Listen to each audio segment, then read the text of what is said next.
All right, buckle up because you wanted the lowdown on the current state of AI, and we're diving into the deep end with the State of AI Report 2024. This beast is put together by Nathan Benaich and Air Street Capital. It's like the ultimate cheat sheet for understanding where AI is at right now, from groundbreaking research to how it's playing out in the real world. And this isn't just some fly-by-night report. This is their 7th year doing this, which means they're serious about tracking AI's evolution. 7th year. They must have a whole server room dedicated to this stuff. Okay, so before we get lost in the weeds of AI agents and neural networks, they start with the basics. What even is artificial intelligence? They define it as a multidisciplinary field whose goal is to create intelligent machines. But what's interesting is that it's not just about computer science.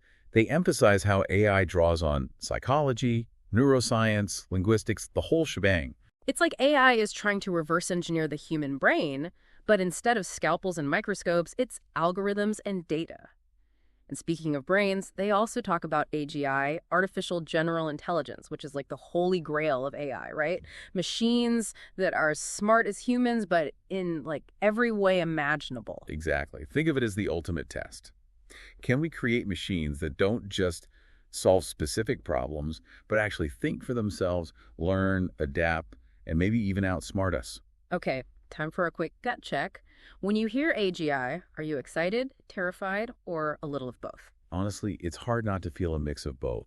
The possibilities are incredible, but so are the potential risks. It's like that scene in every sci-fi movie where the AI becomes self-aware and suddenly we're the ones taking orders. Hopefully we can avoid that particular plot twist. But seriously, this report dives into the safety concerns and the regulatory landscape around AI. We'll get into that a bit later. Okay, good to know we're not throwing caution completely to the wind. So, after defining AI and AGI, the report throws a bunch of other terms at us. It's like they figured if we're going deep, we better come prepared. It's your AI glossary, your decoder ring for understanding all the jargon.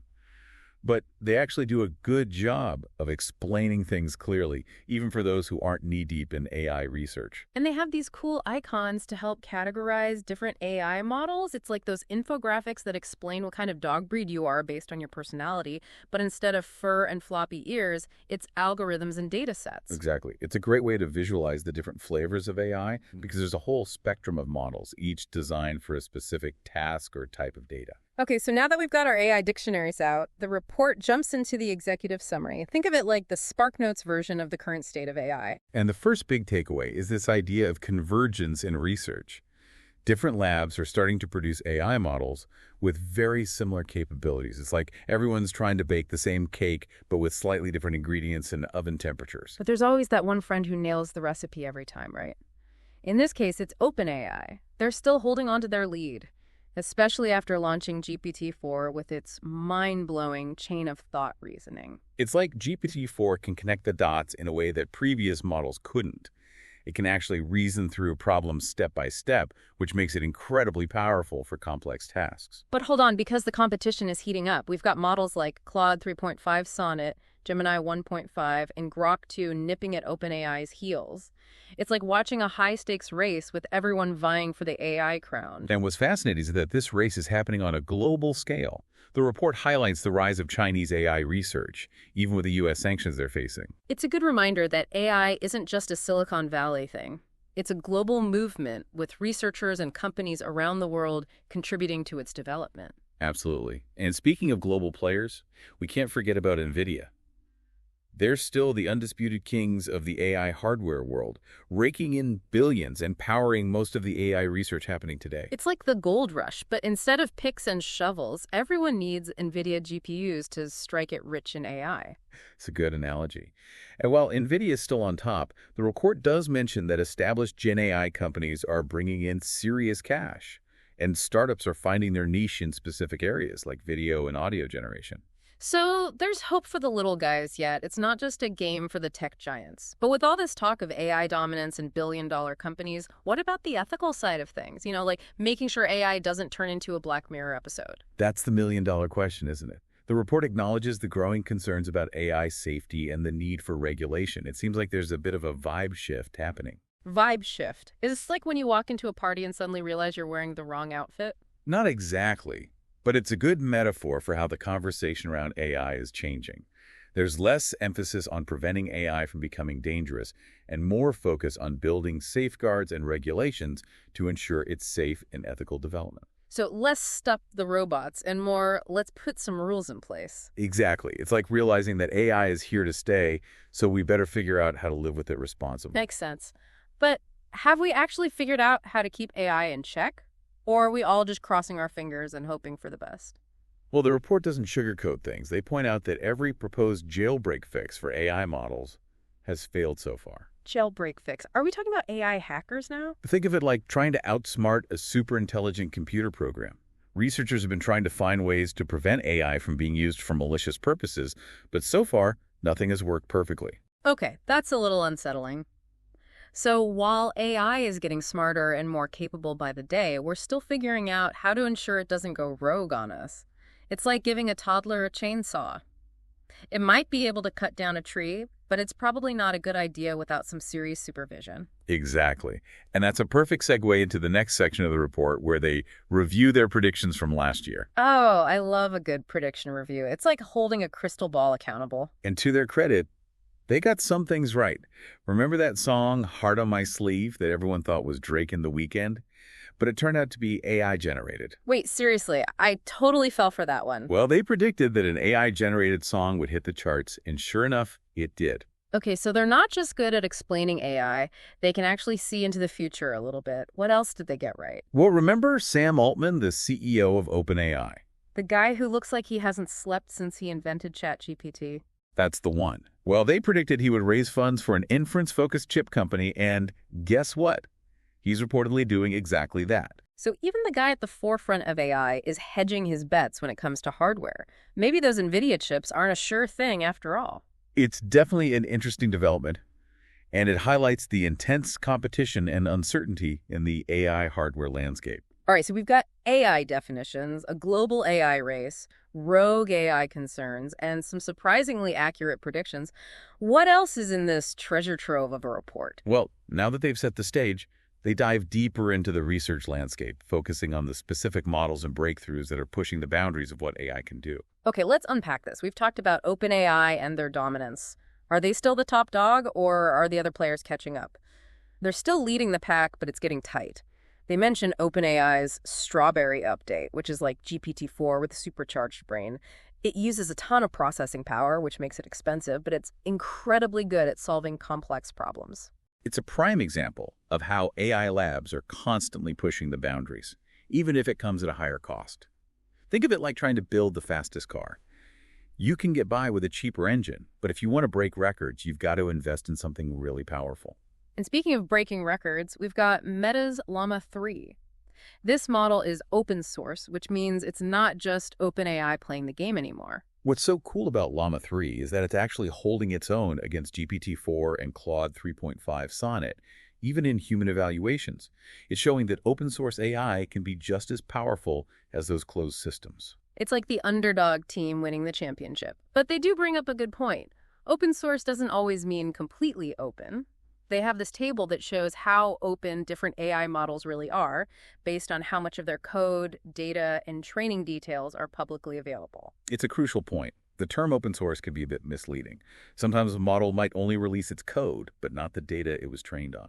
It's like giving someone a cookbook, but not the ingredients. Good thing they're calling out the openness of these models. We need to be careful about what we're looking at, right? Absolutely. And they also point out this issue of dataset contamination, where a model might actually be cheating. It's like when you study for a test by looking at the actual exam questions. Oh, sneaky. So they're finding that some AI models have been trained on data that overlaps with the test data they're being evaluated on. Exactly. It's a bit like a rigged game, making the model look smarter than it really is. Yikes. So we need to make sure the benchmarks are fair and that we're actually testing the model's ability to handle new situations, right? Exactly. It's like testing a student on material they've already learned, but making sure they can apply that knowledge to new problems. And then there's the issue of the benchmarks themselves. Apparently, they're not always perfect. Some of the most commonly used benchmarks have some serious flaws, which can lead to models being underestimated, or worse, to safety concerns. It's like a broken ruler. You can't trust the measurements if the ruler's flawed. So it's like a two-headed monster. We've got the models potentially cheating, and the benchmarks themselves might not be reliable. It's enough to make your head spin. It's a reminder that AI evaluation is still a work in progress.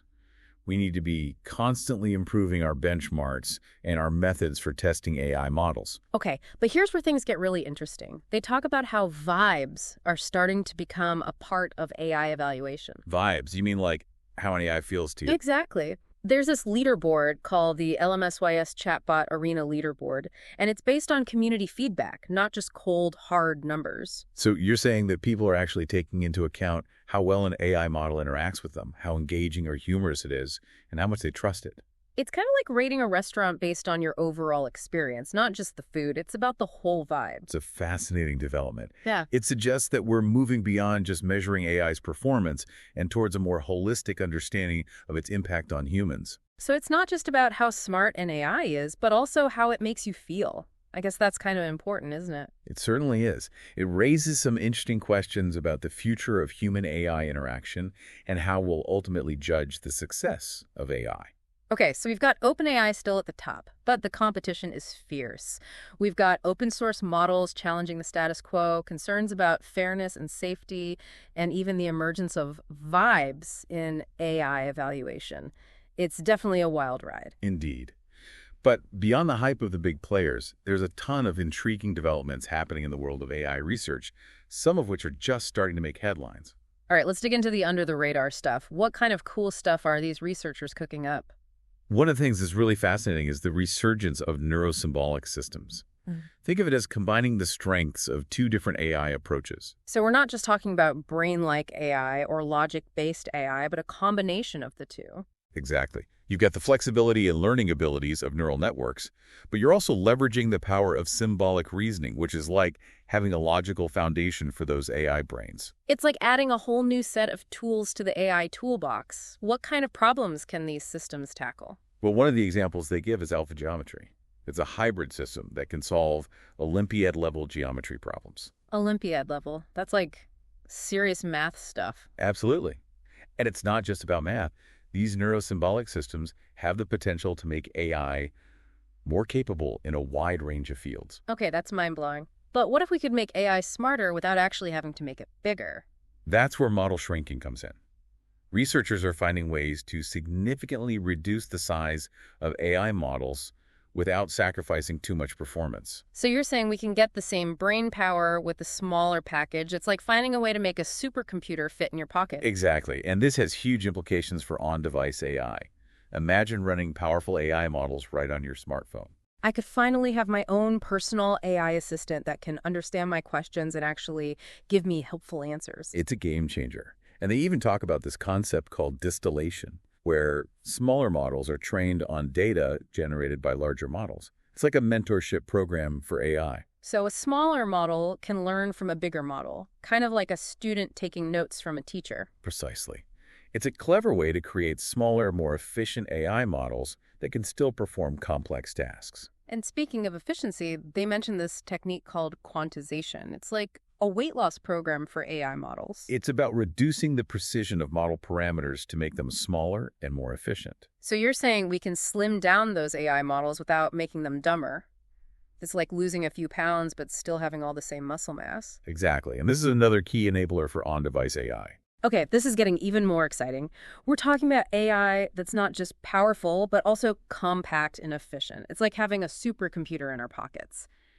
But what if we could personalize those AI models, making them even more tailored to our individual needs? That's where representation fine-tuning, ReFT, comes in. It's like a tailor-made AI experience, adapting to your preferences and behaviors. So you're saying we can have AI that's not just smart, but also understands our personal quirks and preferences. Precisely. It's like having an AI assistant that knows what you want before you even have to ask. Okay, that's pretty amazing. But we've been talking about AI in the world of tech and computers. What about the other sciences? Is AI making an impact there too? Absolutely. The report highlights how AI is pushing boundaries in fields like biology, genomics, and even atmospheric science. So AI is becoming like the ultimate research assistant, helping scientists make groundbreaking discoveries in all sorts of fields. It's certainly looking that way. They discuss how AI is being used to model protein interactions, predict weather patterns, and even reconstruct images from brain activity. Wait, you're saying we can actually see what someone is thinking by looking at their brain activity? It's still early days, but researchers are making some incredible progress in this area. Wow, this is getting really mind-bending. So AI is not just changing the world of tech, but also the world of science. It's like the ultimate tool for understanding and unlocking the mysteries of the universe. It's an exciting time to be alive, wouldn't you say? Absolutely. But with all these amazing advancements, there are still some fundamental challenges that AI researchers are facing. One of the biggest hurdles is the sheer amount of compute power needed to train these massive AI models.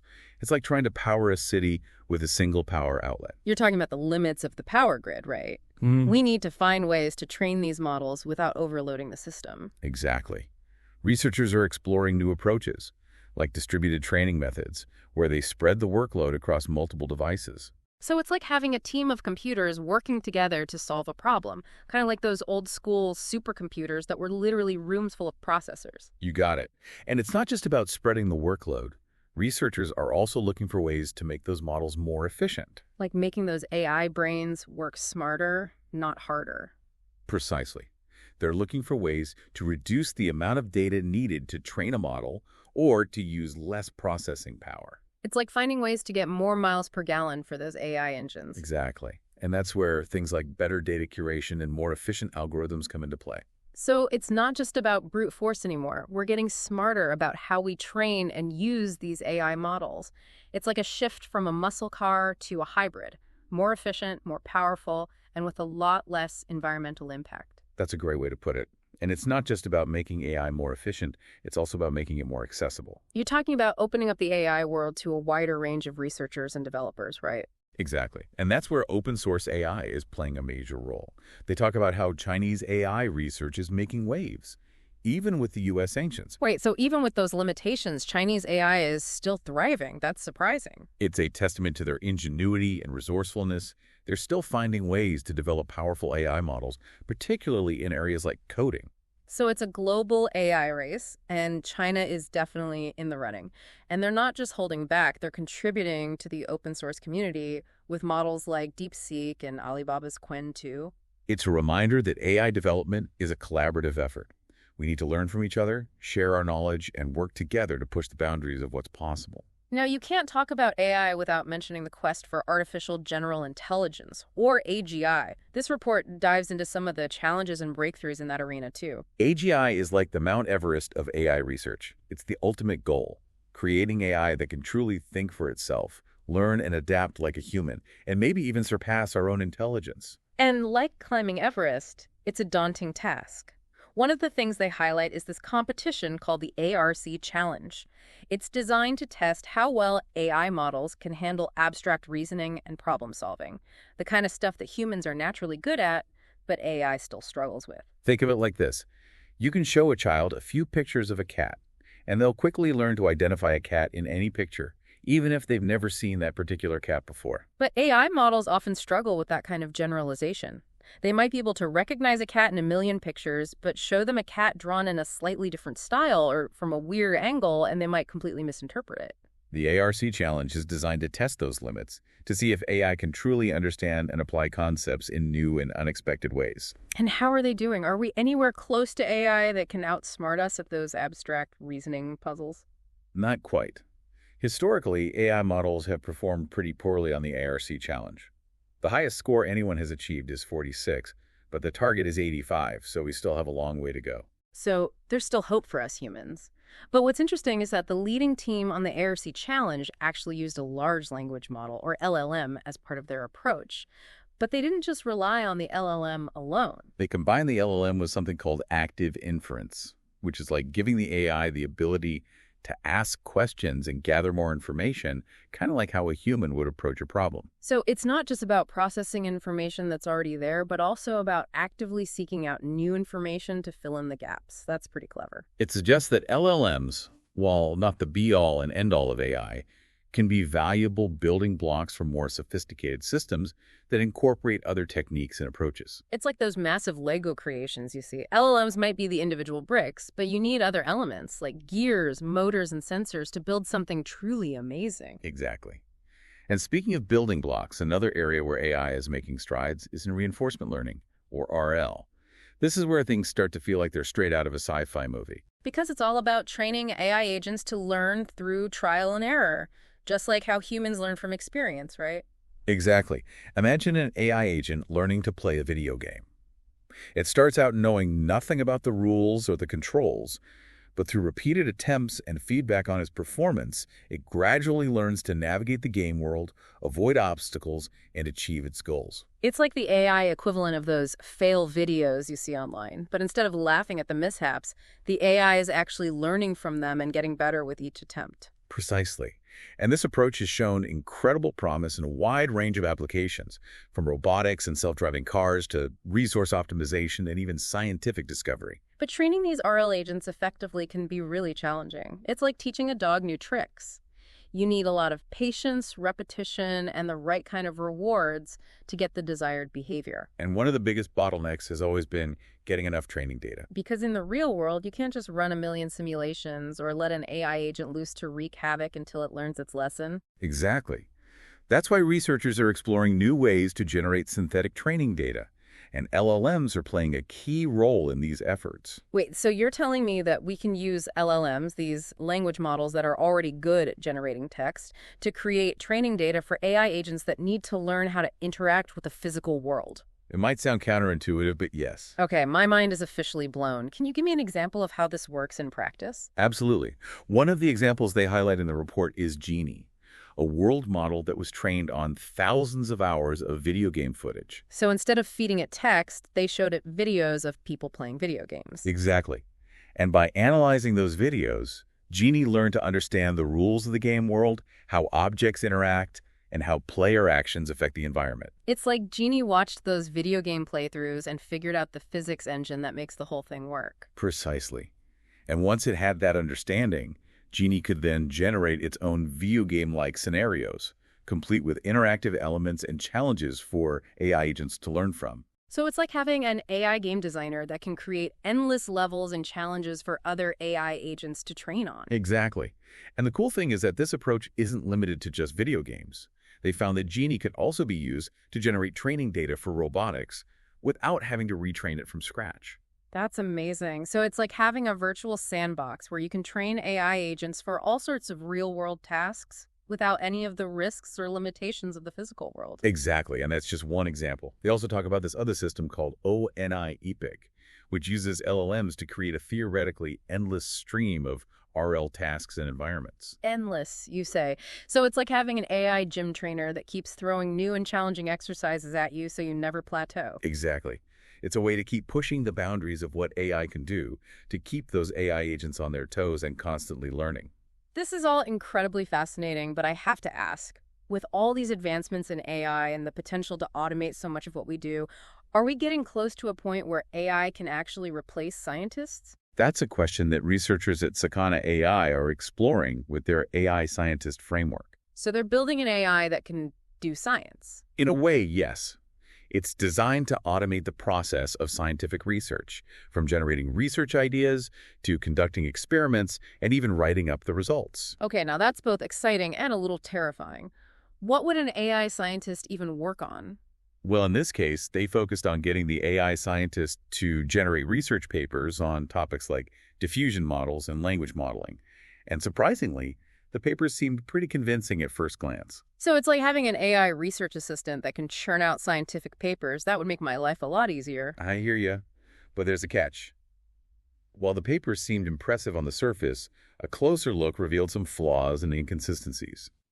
It seems the AI scientist still has a lot to learn about the nuances of scientific rigor and critical thinking. It's a good reminder that AI is still a long way from replicating the full range of human intelligence and creativity, especially in fields that require deep domain expertise and a nuanced understanding of the scientific process. Exactly. But the AI scientist framework is still a fascinating experiment. It highlights both the potential and the challenges of using AI to automate complex cognitive tasks. It's like having a powerful new tool in the scientific toolkit, but we're still figuring out how to use it effectively and responsibly. And that brings us to the importance of AI safety, which this report also addresses. Because as AI becomes more powerful and autonomous, we need to make sure it's not going to turn into a sci-fi horror movie, right? Exactly. And one of the key challenges is ensuring that AI systems operate within the bounds of what we consider ethical and safe. So how do we teach an AI about ethics? It's not like we can just hand it a philosophy textbook and expect it to understand the complexities of moral reasoning. It's definitely a tricky issue, and there's no easy answer. But researchers are exploring different approaches, like incorporating ethical considerations into the design of AI algorithms, using reinforcement learning to train AI agents to make ethical decisions, and developing methods for monitoring and auditing AI systems to ensure they're behaving as intended. It's like parenting, but for AI. We need to set clear boundaries, provide guidance, and be vigilant about potential risks. Precisely. And as with parenting, there will be challenges and setbacks along the way. But the goal is to raise AI to be a force for good in the world, a tool that can help us solve problems, improve our lives, and expand our understanding of the universe. Absolutely. And this report highlights how AI is already being used to do just that in a variety of fields. Okay, so before we wrap up this deep dive, let's take a moment to reflect on what we've learned. We've covered a lot of ground, from the latest AI models and research breakthroughs to the challenges of ethics, safety, and the quest for AGI. It's been quite a journey. And it's just the beginning. The field of AI is constantly evolving, with new discoveries and applications emerging all the time. It's an exciting time to be paying attention, wouldn't you say? Absolutely. So, to our listeners out there, we hope this deep dive has given you a glimpse into the incredible world of AI and the profound impact it's having on our lives. And as you continue to learn and explore, remember to ask questions, challenge assumptions, and stay informed. Because the future of AI is ultimately up to all of us to shape. Thanks for joining us.